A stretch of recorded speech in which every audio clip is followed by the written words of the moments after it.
안녕하십니까. 혼란한 정치 시사 이슈를 술술 풀어보는 송국근의 혼술 12월 8일 낮 시간대에 인사드립니다. 아침에 제가 조간 딱 풀 시간에 조선일보 기사를 단독 기사를 말씀을 드렸죠. 여당이 서울 49석 중에서 우세한 곳은 6곳뿐이다. 당 내부에서는 알고도 시시했다. 자, 그러면 초비상이 걸려야 되는데 지금 국민의힘 분위기가 그렇지 않은 것 같습니다. 오늘 이 보도에 대해서 이만희 이 사무총장이 이 기자들을 만나서 해명이라고 했는데 이렇게 이야기했습니다. 최악의 경우를 가정한 것이다. 조직국에서 총선 기획단의 전체 판세를 보고하기 위해서 최선의 경우와 최악의 경우를 상정해서 초안을 만들어 보고해 왔다. 최선의 경우는 신뢰하기 어려운 자료를 근거로 너무 낙관적으로 만들어 와서 재보고를 하라고 요청을 했고 이 보고서는 동향을 설명하기 위한 것이다.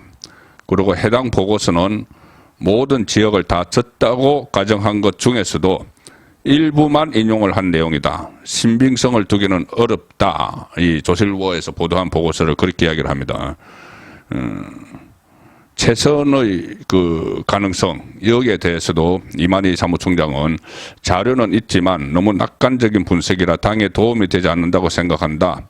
조직국에 재보고를 요청을 했다. 자, 이렇게 이야기합니다. 그래서 결론은 이런 겁니다. 이만희 사무총장이 이야기하는 것은 이 최악의 경우를 상정해서 초안을 만든 것이기 때문에 거기에 뭐 이렇게 긴장할 필요는 없다. 뭐 이런 이야기 같은데, 자, 그런데 이 이야기를 하는 그 시간대에 갤럽이 여론조사 결과를 하나 발표했습니다. 한국 갤럽이 여론조사 결과를 발표했는데 이것은 좀 충격적입니다. 이 여론조사 결과도 충격적입니다. 뭐냐면은 갤럽 조사 중에서 이런 질문 조항이 있었습니다.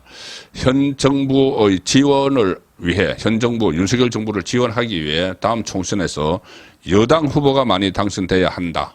아니면은 현 정부를 견제하기 위해 다음 총선에서 야당 후보가 많이 당선돼야 한다. 이런 질문을 하는 설문조사가 있죠. 여론조사가 있죠. 여기서 갤럽에서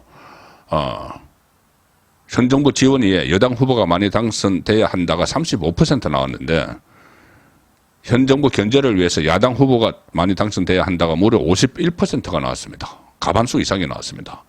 이렇게 격차가 벌어진 조사가 근래에 없었는데 35대 51 특히 서울에서 현 정부 지원 여당 후보 당선이 39, 현 정부 견제 야당 후보 당선이 45. 자, 이렇게 됐는데 인천 경기 지역 수도권 성북초죠. 여기서 30대 57입니다. 거의 더블 스코어로 야당 후보가 많이 당선돼야 된다는 응답이 나왔습니다.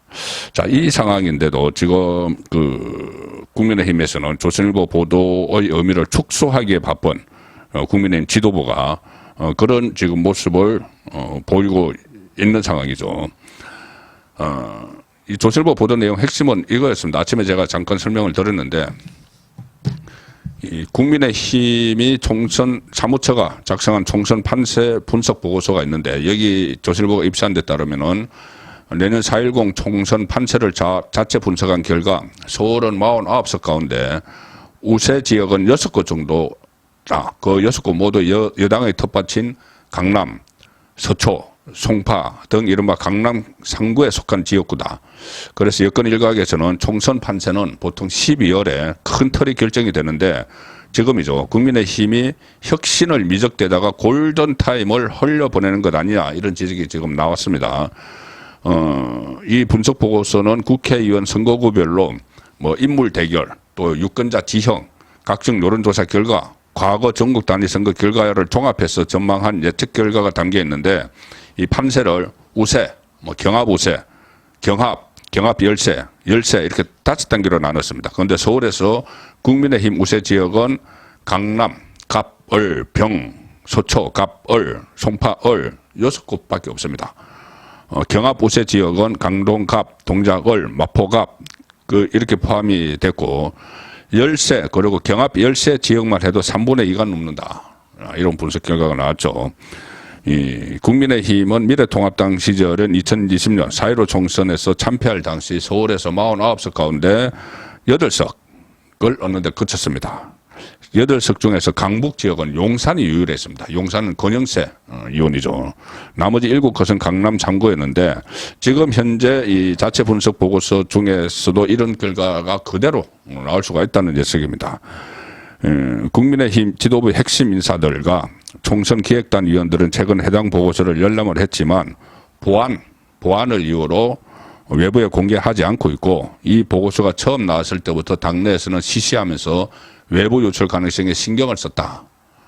한 당내 인사는 서울 우세 지역이 6곳밖에 안 되는 결과가 나왔는데도 일부 고위 인사들이 총선이 아직 많이 남았다, 어떻게 요동칠지 모른다, 이렇게 낙관적인 전망을 하는 것을 보고 지난 총선에 악몽이 떠올랐다.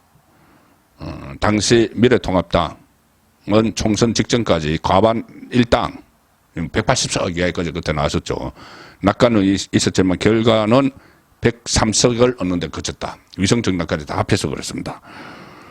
전문가들은 그래서 4월 총선을 100일 안팎 남겨둔 전년도 12월과 그해 1월에 어떤 변화와 혁신을 보여주느냐가 총선 승리를 결정짓는 핵심 분기점이 된다.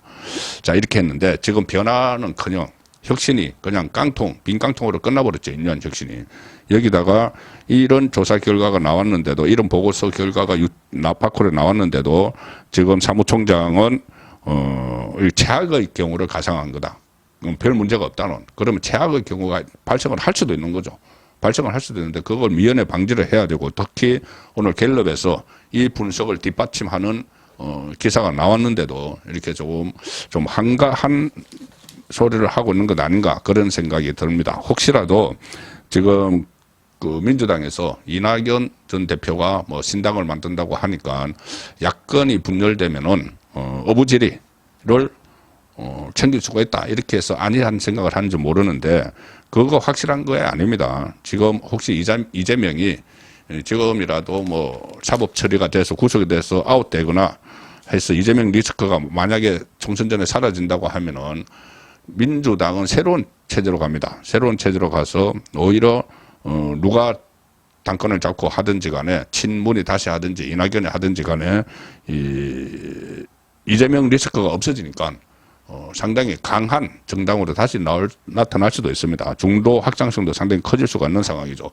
그래서 이해찬이 이야기한 180석, 21대 총선 때처럼 180석, 이게 현실화 될지도 모른다. 지금 이 상태로 그냥 국민의힘이 무사 안일주의로 이렇게 가게 되면은 그 이야기까지 지금 나오고 있습니다. 이해찬 180석 이야기하면서 구체적으로 좀 이야기를 했습니다. 2020년 총선에서 수도권에서 103개를 먹었다. 103개를 먹었다. 그때 서울이 41대 8, 인천이 11대 1, 경기가 51대 7이었죠. 그런데 그때 103개가 먹어서 180석이 됐는데 이번에 103개가 아니고 절반 정도, 5, 60개만 해도 140석은 된다. 그런데 절반을 할 이유가 더 이상을 할 것이다. 그래서 70개만 먹어도 154석이 돼서 가반이 넘는다. 그때 103개를 먹었는데 수도권에서 70개만 먹어도 154석이 된다. 그건 지난번처럼 100개가 넘으면은 또 180석이 된다는 이야기를 이해찬이 지금 하고 있는 것이죠. 이것을 뭐 가장, 뭐 허풍, 뭐 그냥 뭐 이렇게 보기보다는 기고만장한 건 맞는데 이것을 가장 전혀 비현실적이라고 볼 수도 없는 것이 이 지금 갤럽 여론조사 그리고 내부 보고서가 뒷받침을 해준다, 이 생각이 듭니다. 지금 수도권에서 총선에 참패할 징후를 보인 게 그때 강서구청장 보궐선거에서 18%포인트 국민의힘이 진 것이죠. 자, 그런데 그 이후에 인요한 혁신위를 띄워서 뭐 혁신을 한다 이렇게 했지만 결국 40 며칠 동안 빈 깡통 소리만 요란한 채 저는 아무 그 성과도 없다고 봅니다. 아무 성과도 없이 끝났습니다. 오히려 김기현 대표와 이 갈등, 김기현 대표가 정권을 이관에게 준다고 했는데 혁신 1호가 사실상 첫 번째 혁신이 김기현 대표의 불출마나 험지 출마가 되니까 이 혁신안을 사실상 거부를 해버린 겁니다. 김기현 대표가.